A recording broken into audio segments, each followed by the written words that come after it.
Hey everyone, welcome down to the podcast. And before we get into the episode, I just want to say a big shout out and a thank you to our sponsors at NordVPN. Mick, do you know much about NordVPN? Yeah, no, well, that's good because I am going to explain everything about them right now. So if you don't have NordVPN already, something which you guys might be interested in is that you can switch your virtual location. So if you want to watch your favorite sporting event through your favorite apps, TV shows and films when you are abroad, this is going to allow you to do it just like you're back at home. It'll also allow you to protect your private data whilst you are away, including bank details, passwords, and online identity. It's also the fastest VPN in the world with no buffering, no lagging. So whilst you're streaming, you will not get any throttling. Your NordVPN account can also be used up to 10 devices. So to get the best discount off your plan, make sure that you go to nordvpn.com/roughcut. Or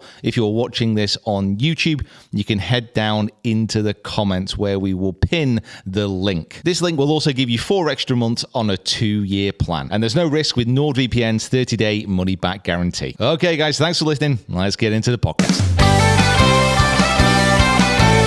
Sometimes golf is a pain in the butt. You hit your ball in the trees and then you lip out the putt. But if you've got a little time, then come and spend it with us. Cause now you're listening to The Rough Cut. Well, hello, and welcome back to another episode of the Rough Cut Golf Podcast, where we are going to absolutely slam your senses with the wildest of golf news, which has come in this week. And boy, oh boy, oh boy, has it been a fruitful one for us to talk about. I am joined today by a single man. Not single, because he's now married, but he's on his own in the podcast studio with me. It's Mick. Hey. Hello. You all right? Yeah. Is that a good intro? I mean, it works. I am here, but I'm not here on my own because you're here. Yes. You're joined by one person. I am joined by you. Correct. For this podcast. And in this episode, we are going to be talking about a recent attack at Trump Turnberry, where some vandals kind of got in and caused a fair bit of damage, and what that actually kind of says about the state of golf in many respects. One of golf's most recognizable brands is starting to fracture, which is pretty interesting. And kind of pro golf seems to have kind of kicked off for the year now. There's so much which has been happening, so many interesting storylines to get stuck into. But first of all, Turnberry. It was attacked and one of the greens was dug up in an act of vandalism. So, if you don't know the story already, so Trump Turnberry is a resort in Scotland. It's a famous old course which was bought by Donald Trump quite a few years ago now. I can't put my finger on it, but it was before he was president first time. Right. And now he's president second time. Is he still president-elect currently? No, I think he's just president. He's in now? He's in now. Okay. If you've not noticed. Yeah. Things have gone a little bit. There's been a few things in the news that you may have noticed. Yeah. And the property there was vandalised by pro-Palestinian activists. So the group Palestine Action claimed responsibility for the incident, which they described as a protest against Trump's proposed plan for Gaza.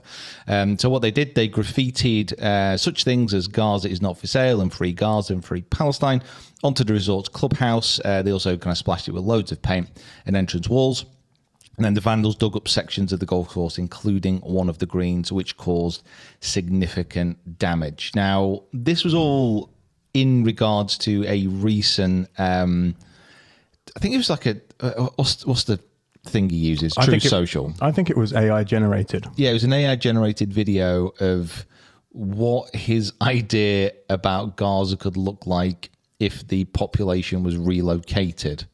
I think was the whole vibe about it. And did it look like a kind of like sunny Costa del Sol it was resort? It was like a future. It started off as a very weird kind of thing. There's like a ruined city, and then it suddenly changed into this like modern metropolis about like what it could be compared to kind of what it is now. Now, we are not in this podcast going to be delving in to the rights and the wrongs of the conflicts in the Middle East. I don't think that's really what you want to be hearing about, but it's more about the protest and the actions that took place at a golf course and like what that what that actually means and what that says, and if that's something which is fair game. Because I think we have obviously a bit of a slanted view, I would say, about this. We would be biased. Yes, but protests and causing damage against famous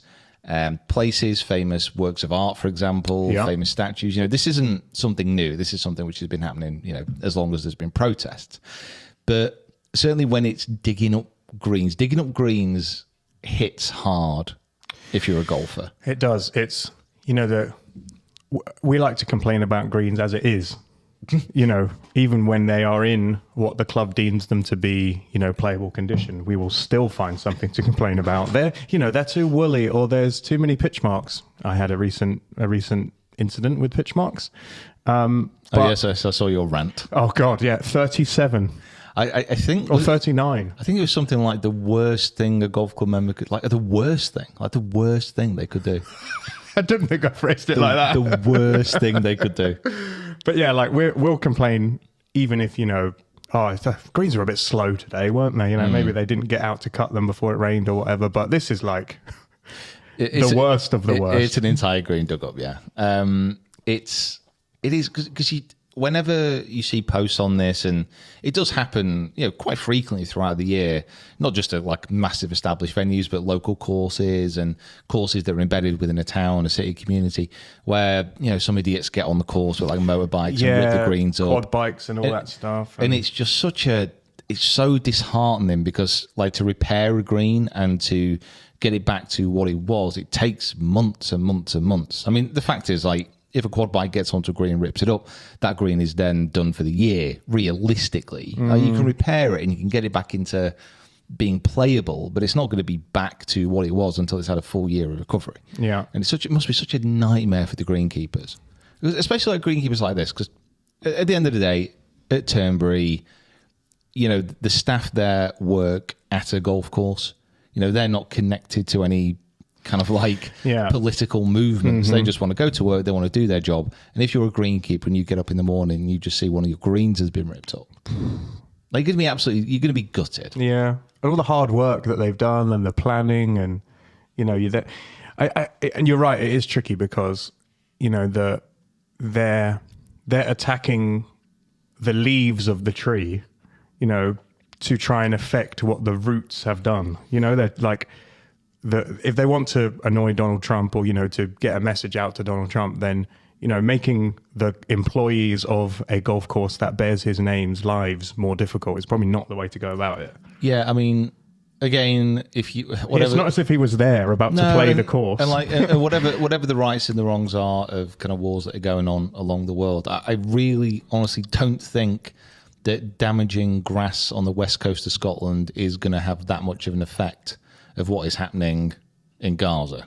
Do you think vandalising a golf course ever helps the protesters?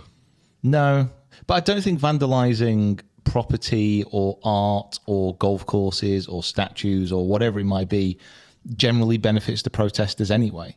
Because let's say it's Just Stop Oil, for example, when they went through their phase of throwing paint over pictures, paintings. Now, oddly enough, when they did that, pretty much every single one of those paintings has a perspex glass kind of cover in front of it. So none of them were actually kind of damaged, as far as I'm aware. I might be wrong. I'm sure someone thinks somewhere has been damaged.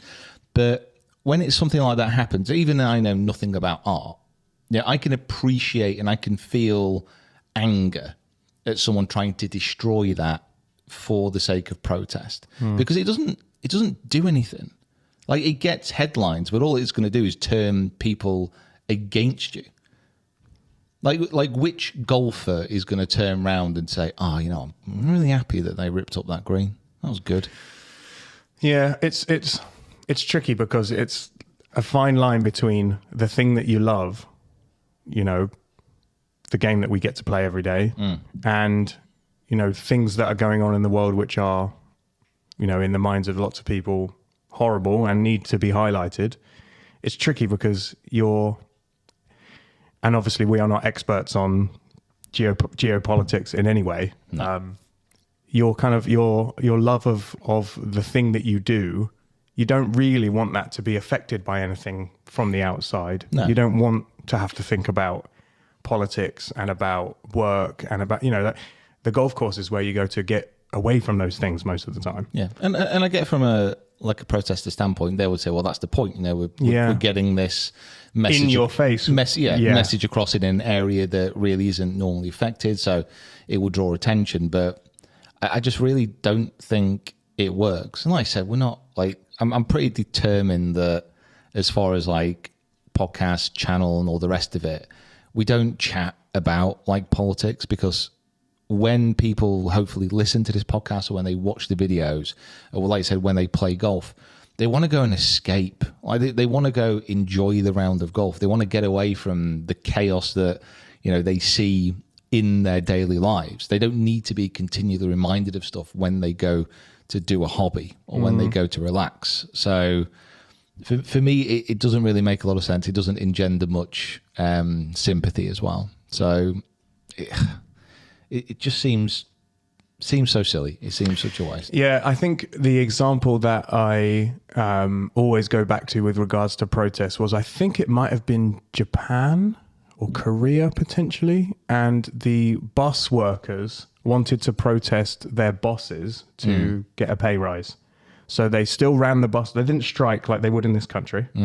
They still ran the bus service, but they just stopped charging people. It's like on for free. So let everyone on for free, still drive their route every day, but then the company's not making any money.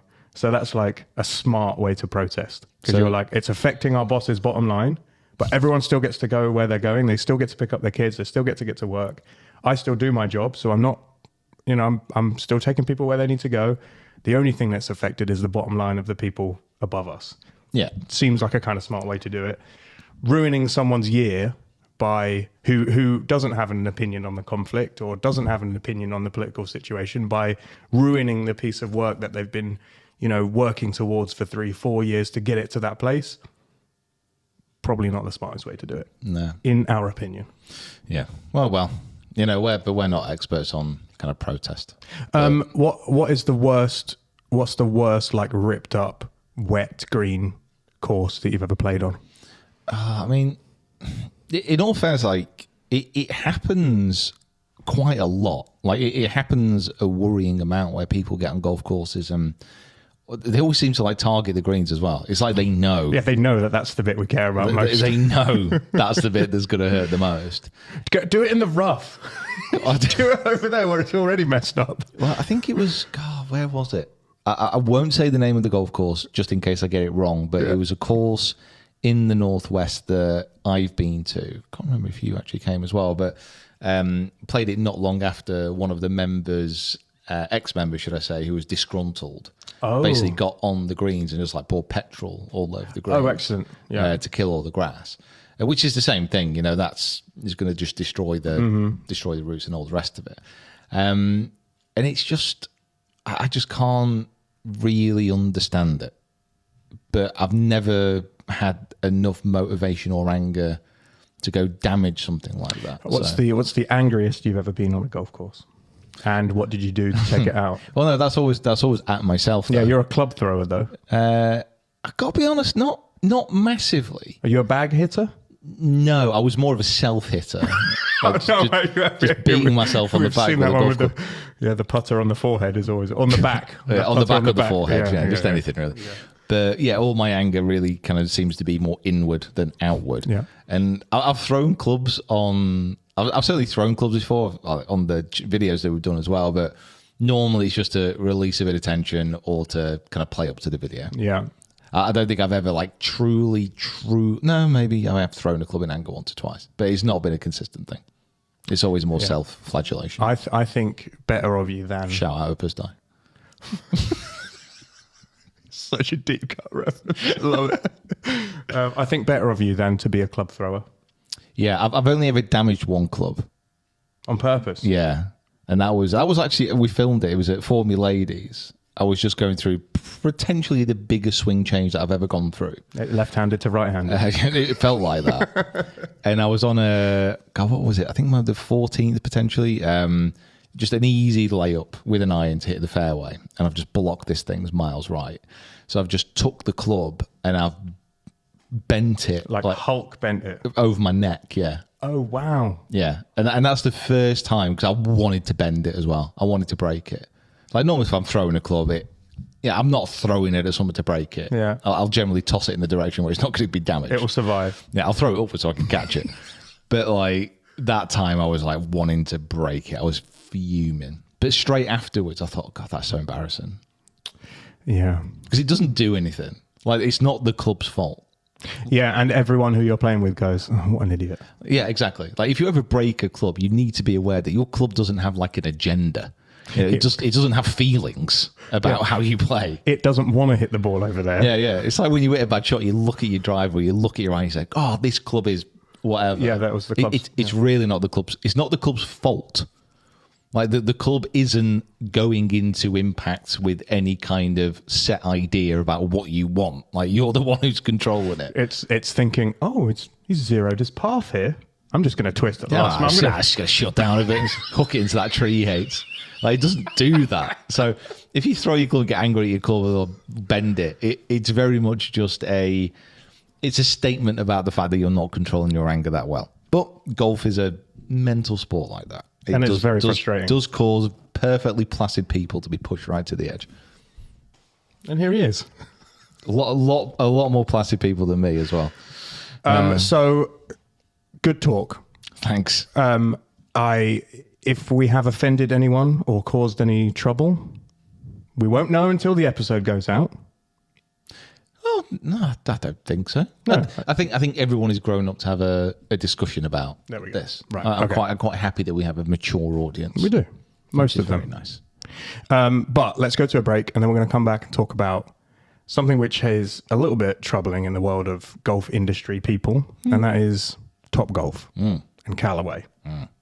Okay, welcome back. Now, this is a story which has been really developing over the past year and a half. So, Topgolf, everybody knows really that brand. It's a driving range, but not a driving range. It's more of an entertainment complex. Okay, I would say, because no one's ever going to Topgolf to like practice their golf. I think isn't there a stigma over like bringing your own clubs? You don't bring your own clubs to Topgolf. Well, let's face it. I've got to be honest. I think the first 3 times that I went to Topgolf, they were all in Vegas. Yeah, alignment sticks. No. Training the aids. first 3 times I went to Topgolf, I must have been there collectively about 12 hours. Those 3 visits, I didn't touch a club. Oh, not a single. I didn't even turn around to face the range. I was just at the bar, chips and beer, and then they've got this massive TV screen where we're just watching the American football and other sports. So that in my head, like Topgolf is literally just entertainment. You can hit shots, but there's so many games to play. You're there with your mates. You're on a few drinks. You're having a laugh. It's very much entertainment based.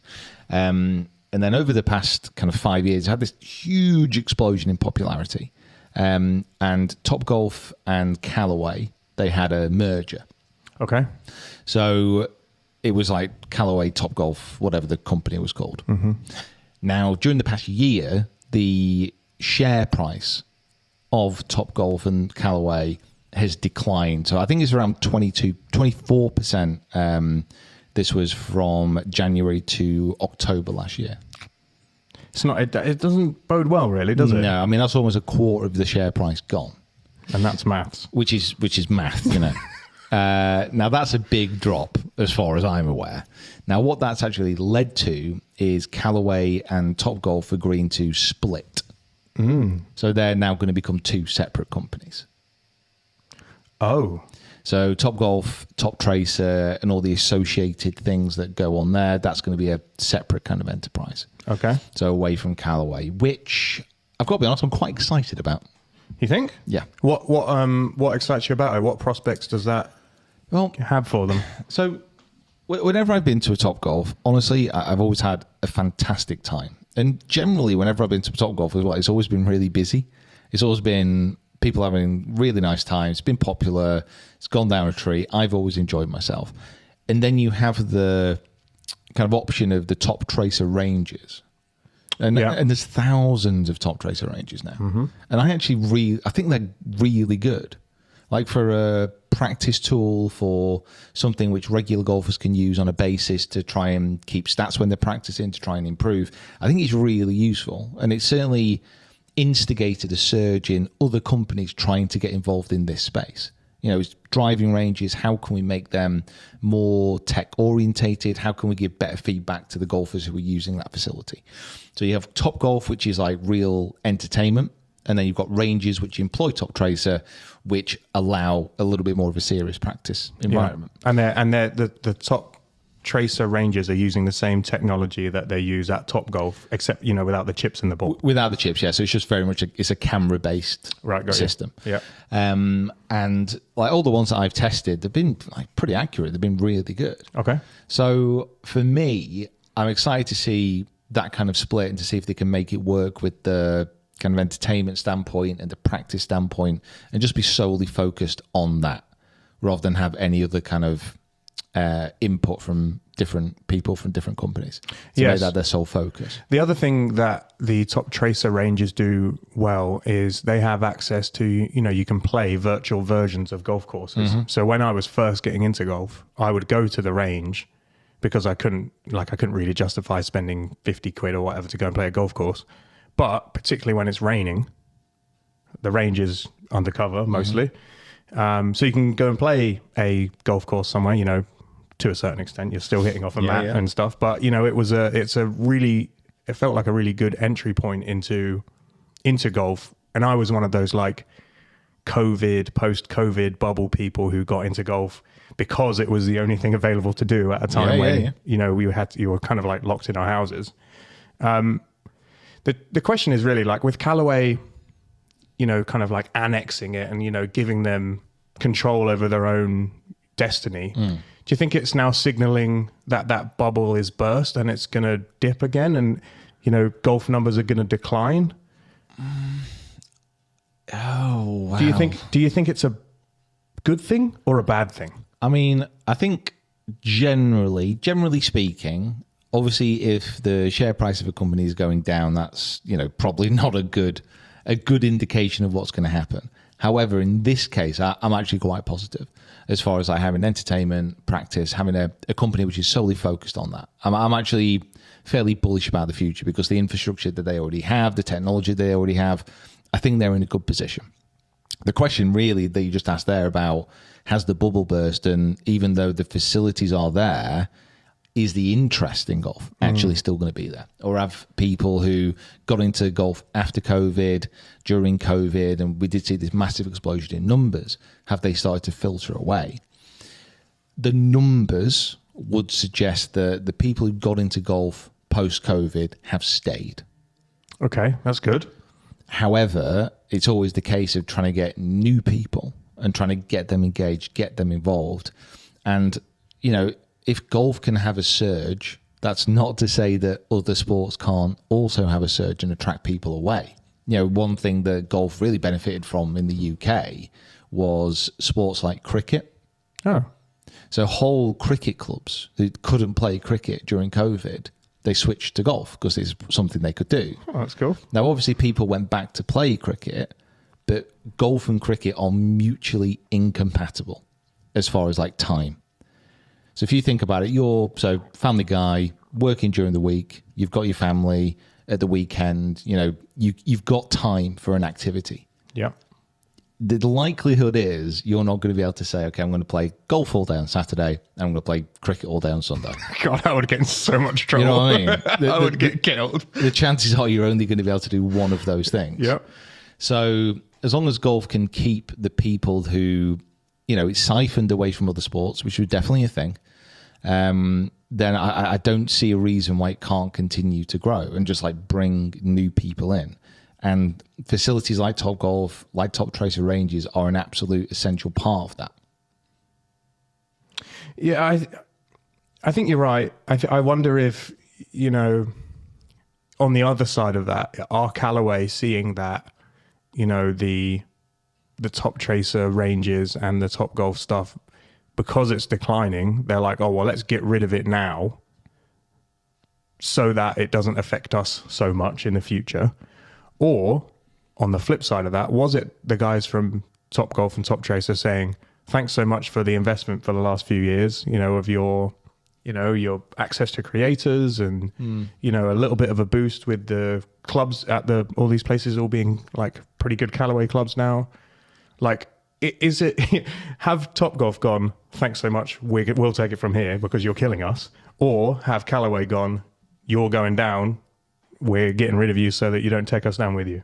I mean, it might be a mix of the two. Yeah. That's the thing. So it might make more business sense, like I said, for that side of the business to carry on its own.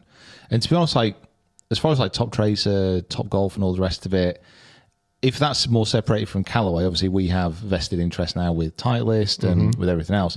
I think that's probably good for us because we can try and get a little bit more involved in that. No, that'd be cool. Honestly, I'm very like bullish on what that could be. Yeah. Driving ranges, practice facilities, all that kind of stuff. I've got a bit of a soft spot for it. I don't just your coaching background and your history I think maybe because like in the UK, it's not an exact figure, this obviously, but generally speaking, we can play golf on the golf course 7 months of the year, maybe 8 months. Yeah, if we get a good hot year, you can get 8 months out of it, I reckon. Like if we have a bad winter, the chances are that we're not going to be able to play. Yeah. And like certainly say, my dad last year, was the year before, like he didn't play for it's about 3-4 months because the course was just continually closed. Oh, Peter, of course. I know. And then when it was open, it was so wet that it was kind of pointless. Yeah. So you're off mats and then yeah. So to keep going and to keep practicing, and certainly from, like I said, my point of view as being a pro and somewhere where you can keep your golf going, it was a driving range. That was all that was available. So for me, I've got a bit of a soft spot. I really think that could be I think it could work. I'm feeling confident. I don't know why. So if should we do a shout out to Top Tracer and Topgolf and get them to invite us along, and we'll come and maybe we'll see. No, I haven't been in ages. I would love to go back. The last time I went, actually, I was, how old am I now? I'm 34. It's like 20 something years ago. And Alan Smith, who used to play for Leeds, used to play for Arsenal. He played for Arsenal, Leeds, and United, I think. Older Alan Smith, not the younger one with the... Oh, not young Alan Smith. Old Alan Smith. Alan Smith was Arsenal, yeah. Yeah. He was there. Well, like welcoming people? We were at a birthday party, and he like... Was it his birthday party? No. It was actually one of my friends from football's birthday party. We went to Topgolf, and Alan Smith was there, and like lots of us were Arsenal fans. We were like, oh my God. And I wonder if the moment of meeting, one of my footballing heroes, maybe just... I feel like Topgolf is lovely. It's great. I really liked it. But that might be only because the last time I went, I met someone I really liked. Shout out Alan Smith. Shout out Smodger. I guess. What a weird one. And they had very good food last time I went as well. Yeah, it's definitely not food to get on a diet, but... Oh, no, but I'm not here to diet. I'm here to grind. Yeah. To work hard. I'm on a diet right now. Are you? What diet you on? Well, this is my third day into a fast, so... You're not eating anything? I'm basically exercising in the morning, having a low-cal protein shake. Okay. And then just not eating anything during the day, and then having like a little bit of soup in the evenings. More of a broth. Okay. And how are you feeling 3 days in? I feel great. Really? Yeah. To be honest, I used to fast quite a bit. I used to go through, this is quite a long one, so I'm going till Thursday. So it's like a 5-day fast. That's intense. 5.5. Well, 6 days basically. But I'm absolutely fine with it. I find fasting easier than I do dieting because there's no. Honestly, I know what you mean. There's no grey area. Yeah. It's like, should I eat that? Should I not eat that? Or what's the carbs? Whatever. And the other thing is that, like, I feel like once I've started eating, the floodgates are open, and I'm like, I'll just have another one. Yeah, just one more. So yeah, it's not doing too bad. I'm not doing too bad. And like I said, I'm still taking in. Calorie wise, I don't know, it's probably about 600 a day. So I can still like function. And is this part of, Quest for the Open has begun? With the quest for the Open is on again. Yeah. Is this part of your kind of like ongoing get better at golf, get more healthy, get fitter regime? Yeah, basically. Okay, cool. So what else are you working on apart from? So I'm doing a lot more exercise, not just weights, but kind of flexibility work as well. You touch toes? Yep. Excellent. I can touch everyone's toes. Oh. Yeah, I'm that flexible. And he loves it. Uh, Come to the Discord if you want to see Pete touching people's everyone's toes. got their thing. So I could do that. I've started to do a little bit more like meditation, breathing exercises, which it's working. I've got to be honest, that's maybe the hardest thing altogether. Like I'd rather destroy myself in the gym for an hour than kind of do 10 minutes of meditation because it's so much harder. So there's stuff I'm trying to do.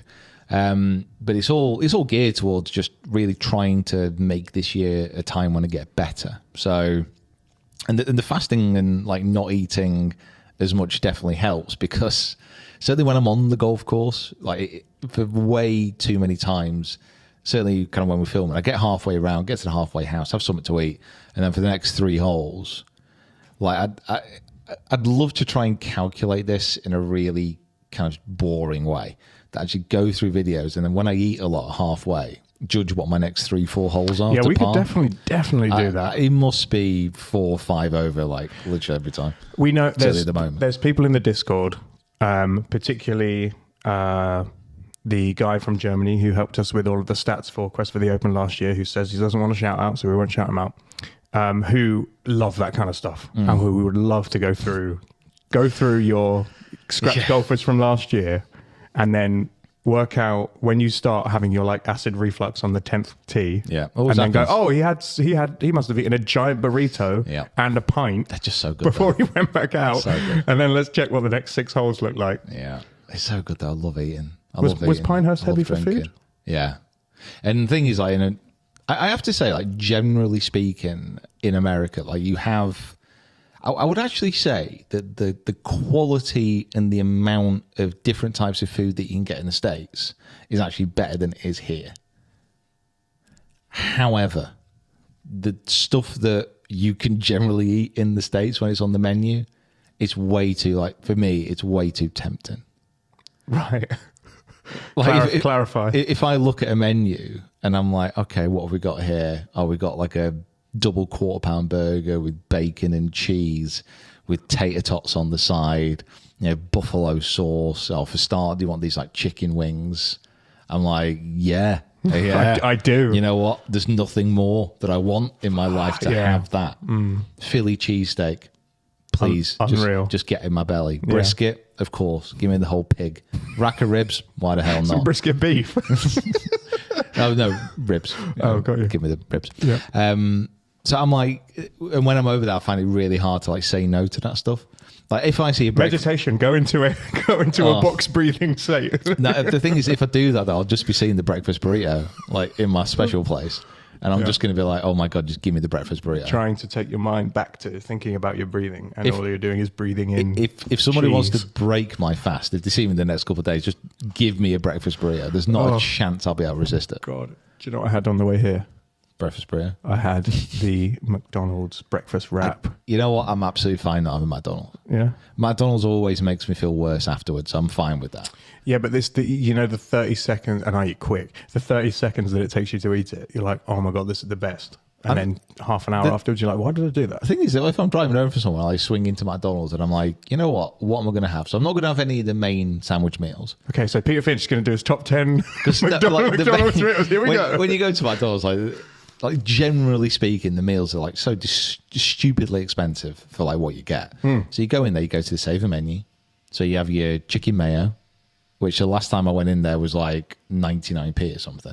So you get that, you get your double cheeseburger for $1.99. Good. You get another double cheeseburger for $1.99. That well done. So all of a sudden, you now have £5 worth of burgers, which is 2 double cheeseburgers and a chicken mayo. Yeah. Not enough. And you're having a great time. Oh, right. Okay. And then your coffee, obviously. Yeah. To the side. Yeah. And that's going to fill you up. And the breakfast roll is actually not bad value. It doesn't fill you up for very long, though. It's all very empty, isn't it? I mean, yeah, that's what I mean. Afterwards, it makes you feel like crap. Yeah. And there's no doubt about that. I feel we've gone off on quite the tangent now. You know how did we even get here? Do you know what's worse? We started off talking about you fasting, and we got onto your favorite McDonald's items. Yeah, we did, didn't we? So let's reverse that and talk about how I've kind of stopped going to McDonald's anyway. I've started to go to KFC drive-through, which is next door. I just get the chicken, just the chicken, the boneless chicken things. They do. The four of them with the supercharger dip. Oh, yeah. They do now a burger, which is chicken as the bun. Yeah, I saw. I don't agree with that. I need to try it. I don't agree with that philosophically. No? Nah. I don't. Yeah. You don't need to invent a sandwich again. They've sort of been done. You don't need to do that. Someone did it and bread won. Yeah, like there's no point. Sandwiches are great for what they are. Like you don't need to mess with it.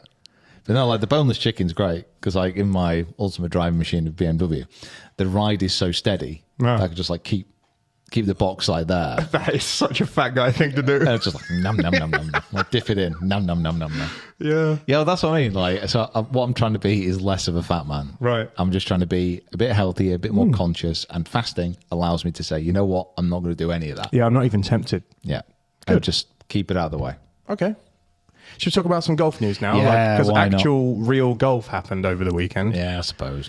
I didn't get to watch any of the Puerto Rico Open. I didn't watch any of the Puerto Rico because we had the Arnold Palmer invitation on the Joe Berg Open, which I watched as well. But we're going to start off with that because Carl Phillips, who is a YouTube golfer, he's been claimed by YouTube. You know, I started watching Carl when I first started YouTube. So we're talking like, what's that now, 12 years ago almost? Wow. So his dad had started recording him, posting videos of him on YouTube. And at that time, like he was literally this big. He had an incredible golf swing. And it was all about what he's doing to try and be the best golfer he is and to try and get onto tour, all the rest of it. Okay. And he's been going since that point. So even earlier than you? Oh, yeah, yeah. Wow. A little bit more skilled than me, though. So we'll give him that. For now. For now. But he finished with an 8 under 64 and he won the Puerto Rico Open. Now, this gives him entry into the Players' Championship because his PGA Tour win. That's a 2-year PGA Tour exemption. It was only his 4th start on PGA Tour. Like, it's very, very impressive. Yeah. I feel like we're getting more and more of those situations where people get their first 2 or 3 starts and just immediately start winning. Yeah, I think the whole concept of, for a lot of people, this is still the case where you're a talented amateur, you work your way up, you know, great things are expected, you manage to get onto tour, and then it takes you a little bit of time to find your foot in. You know, famous Tiger Woods, Curtis Strange kind of interview. Mm-hmm.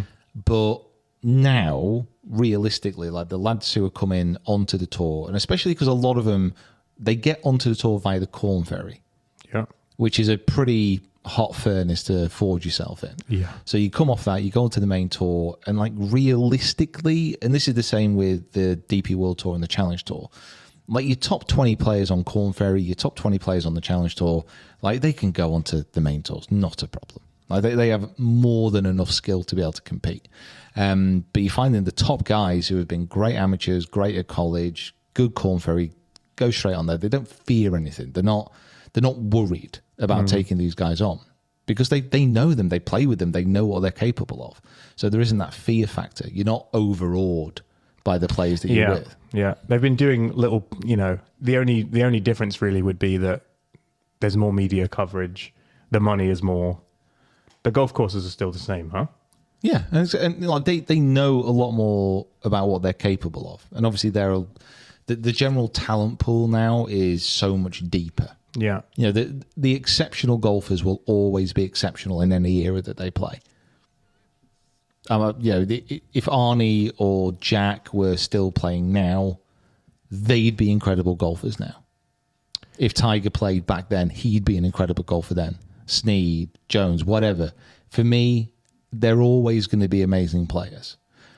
But the pack is so much better now. right.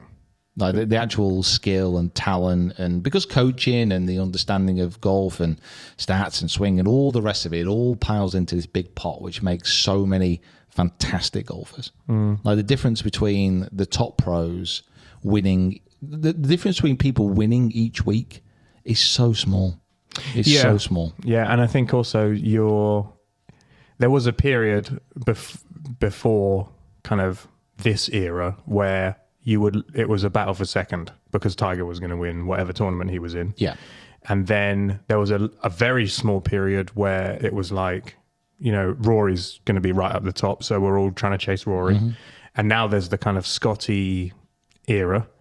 But I think in this era, there's a lot of comparison going on between Tiger and Scotty.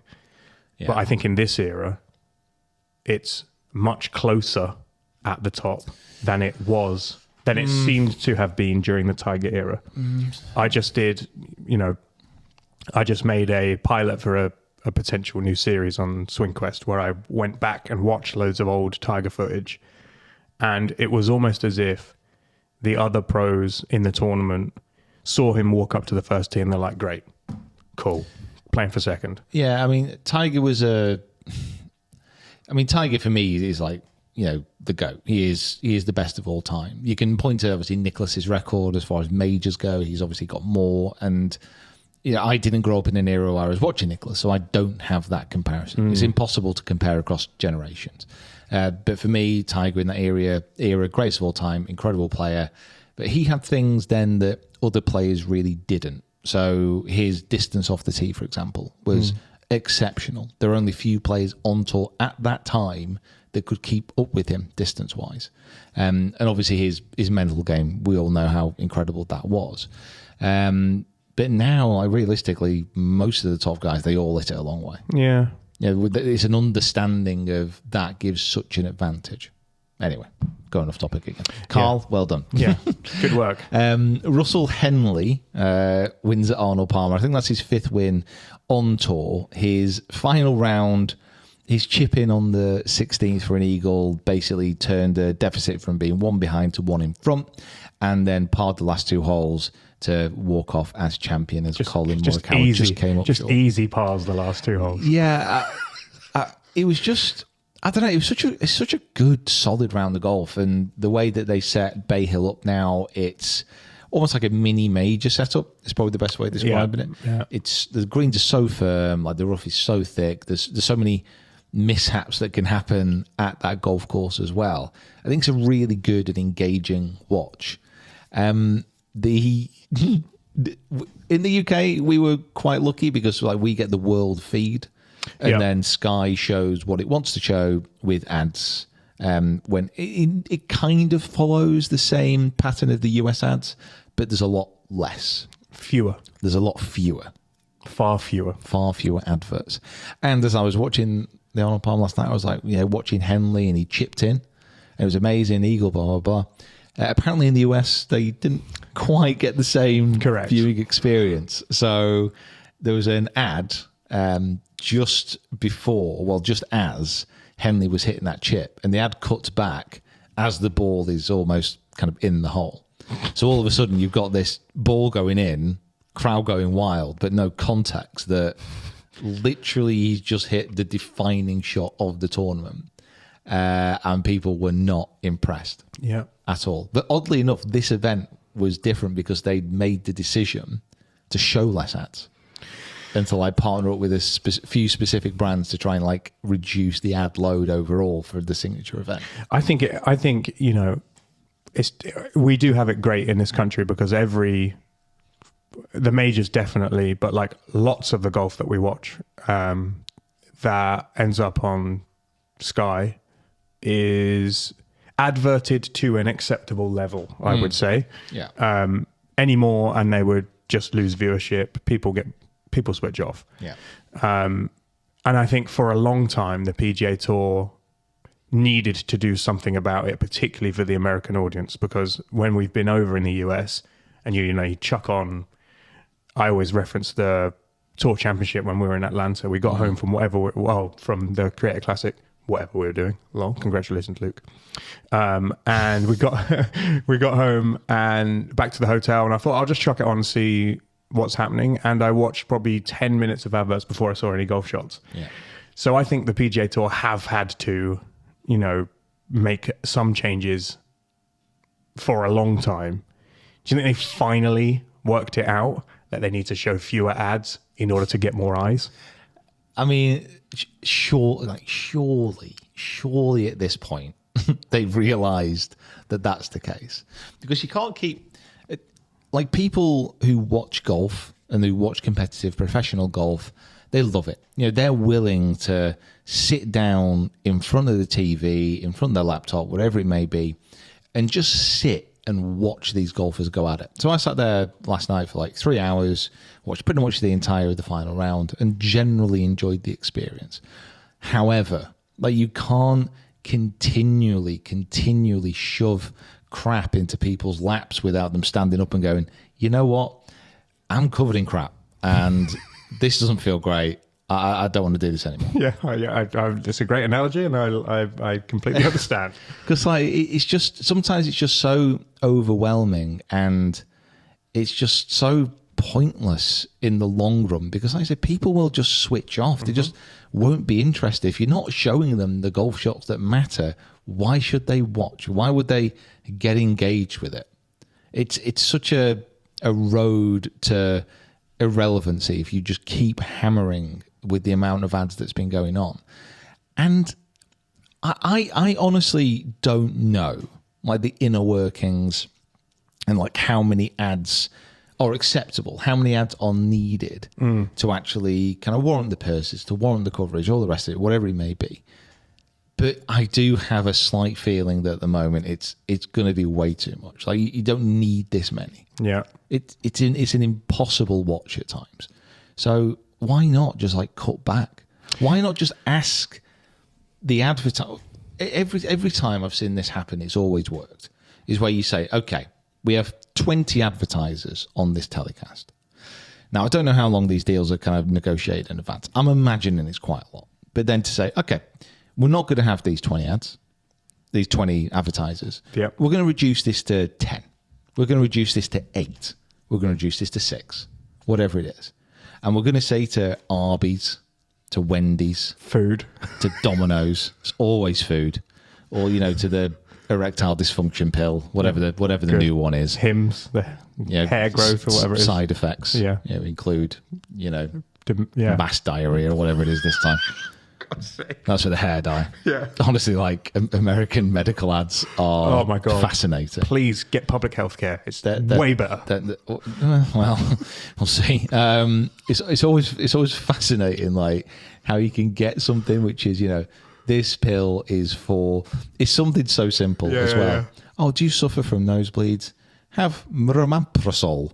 And it'll help. Great drug name, by the way. It'll help you, like, stop your nosebleeds. And then it cuts to, like, you know, someone like playing with their family or out for a dog walk. Always the family and the beautiful dog. sunset scenes about, you know, someone enjoying their life away from these rapid nosebleeds. No, wearing white. Oh, wearing white, pure white, like white shirt, white trousers. Look at the lack of blood stains. Just unbelievable, like, just incredible. Winning. And then it's like just 2 minutes of like small print being read so quickly about how stopping your nosebleed like could cause you to spontaneously combust or something like that. Yeah. It is wild. Yeah. Anyway.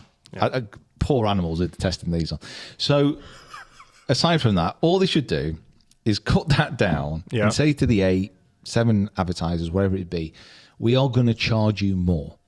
We're going to charge you more for these ads. But because you're the only ones who are going to be on here, people are going to be more engaged. More people are going to watch this and therefore will be exposed to your ads, rather than splitting it over X number of advertisers and the message is being completely lost. Yeah. It's just, to me, that makes sense. To me, if I was an advertiser, I would probably understand and go for that. Yeah. But I'm not advertising on PGA Tour myself. If you want help making your TV shows more watchable, come to us. Don't come to us. We can do that for you. Don't come to us. You want memes? Like, listen, we got memes. We're good at talking crap and giving suggestions, but actually actively doing this stuff, like, not a chance. However, we wouldn't miss the chip in, hopefully, that secures the tournament. Don't quote me on it. I actually can't think of anything worse, like being involved in like advertising meetings and talking about stuff like that. People just pushing stuff around a boardroom to justify their salaries. Man, that'd be tough. That would be a really tough scene. Okay, we've got another ad slot. Like, what can we get in here? Oh, that hair regrowth. Yeah. The one that causes your skin to fall off. Or like maybe just like a nice one. Like what's the some of the caffeine one. Alpine, I think it's, oh, the shampoo. Yeah, it's got caffeine in it. Yeah, what's that called? I don't know, but it's got caffeine in it. Alpacin. Alpacin. That's been drilled home to me. It's got caffeine in it. Yeah, and that's good for you. Apparently, it's good for your scalp. Okay. Does it get rid of dandruff? I don't know. It's got caffeine in it. Who cares? Right. Your hair just has loads of energy. Caffeine can do anything. Okay. Spoken like a coffee addict. It's the best thing ever. Are you cutting down your coffee consumption? No, absolutely not. I had an interesting experience on the golf course last week, which involved coffee. I woke up very early on a Saturday, went to play golf, and made a very strong coffee in a flask to take out with me.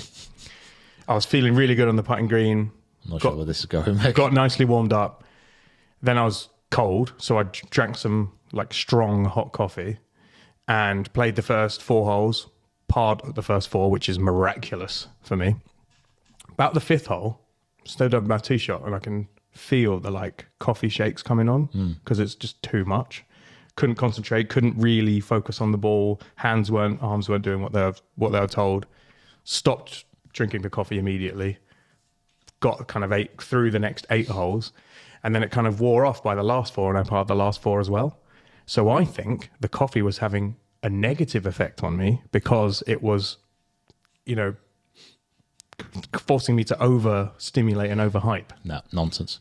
What you should have done at that point is drank more coffee and like got your way through it.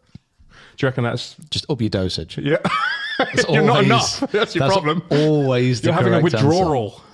Answer. Just up it. Yeah, just higher your ceiling a little bit. Have you tried playing golf with coffee and without coffee? Yeah, drinking coffee on a golf course is actually quite nice, as long as you don't go mental and like have it was thick. As long as you don't have that much, like having caffeine pre-performance and during performance, like in any sport, is actually shown to be beneficial. Okay, because if you think it's a stimulant, yeah. So as long as you manage to keep yourself at a level where you don't go too high or too low, yeah, like generally speaking, it will be beneficial. It's a legal drug you can take. Yeah, that's true. Hello. Yeah. Hello. Keegan Bradley, by the way. Yeah.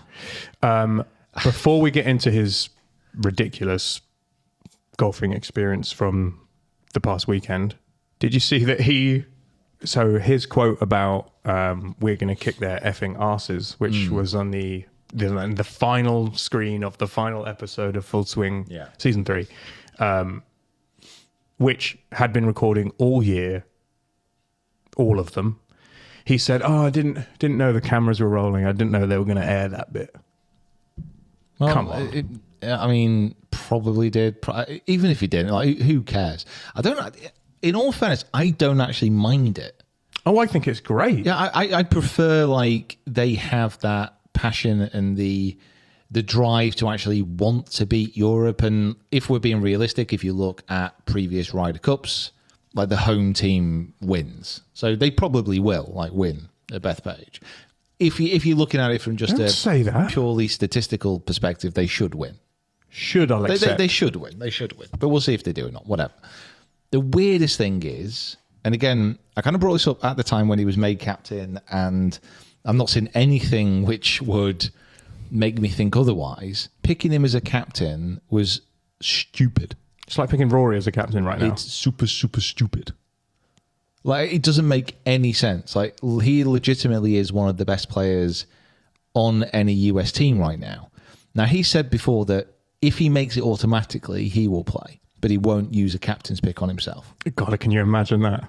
I'm coming. Which I kind of think that's fair enough. But at the moment, there's no way that he's not going to make the team automatically. He's like him, potentially. Morikawa doesn't have a great Ryder Cup record. Scheffler also doesn't have a particularly good Ryder Cup record. But them two and then him, surely. But if you think about the players who are not going to make it at this moment in time, like if you would have said, 5 years ago, oh, by the way, Spieth, he's not going to make it into the Ryder Cup team, you'd been like, oh, really? No, What? come on. Don't be silly. Yeah. Like, Koepka, Justin Thomas. Sam Burns to an extent. Yeah. He kind of managed to get on the team. Very good player, not really done anything. And you have this whole host of like good young American players who are not quite playing at their best. Now, obviously, there's a bit of time to go. They could get onto the team quite easily. Well, easily, but you know what I mean. So I just don't really... I didn't understand the pick. I didn't understand the pick as far as captain's concerned. And if he gets through on merit, what's he going to be like? Yeah. As far as a captain How can he kind of Juggle the manage two. and also play at the same time? It's a Yeah. very, very tricky one. Because to be a captain is... When you're actually playing, it might not be that difficult, in all fairness, because you should be focused on your golf. And I think he would be able to. But all the lead up, all the build up, all the stuff that he's going to have to do, he won't be able to focus on his golf like he No, he will not. he'd want to. There will not be a lot of grind time for someone who is also organising music and the team room and the uniforms and the wives and the Maybe just like super minimal Ryder Cup. Yeah, then they will lose. No opening ceremony. Then they will lose. Nah. We'll batter them if they do not take it seriously. We'll have them. I honestly don't think we will. Speaking of taking it seriously, does Sergio Garcia get in this year? Um, Because he just won in Hong Kong on Live. This could be his last chance to play in a Ryder Cup potentially. So, I mean, we've spoken about world rankings and how they should be judged and the data golf rankings compared to the official world golf rankings. And within the data golf rankings, he's in the team at this moment in time. Yeah. And there's obviously no doubt that he would want to play. He's the leading point scorer in European Ryder Cup history.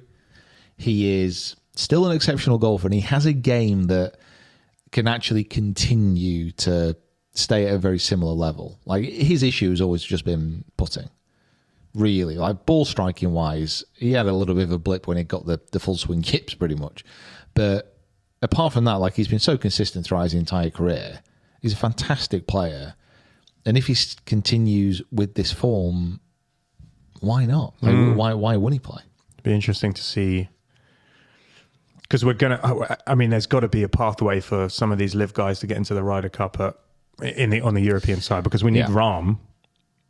Yeah, I mean, Hatton potentially. You'd imagine in the majors, like, they will have enough, and the European Tour is a lot more accessible to the live guys to play. Right. So they can go and do something to play themselves into position. Exactly. If they really want to, like, they can get on. I mean, because I think Rahm at the moment is in on points from his tournament performances on European Tour.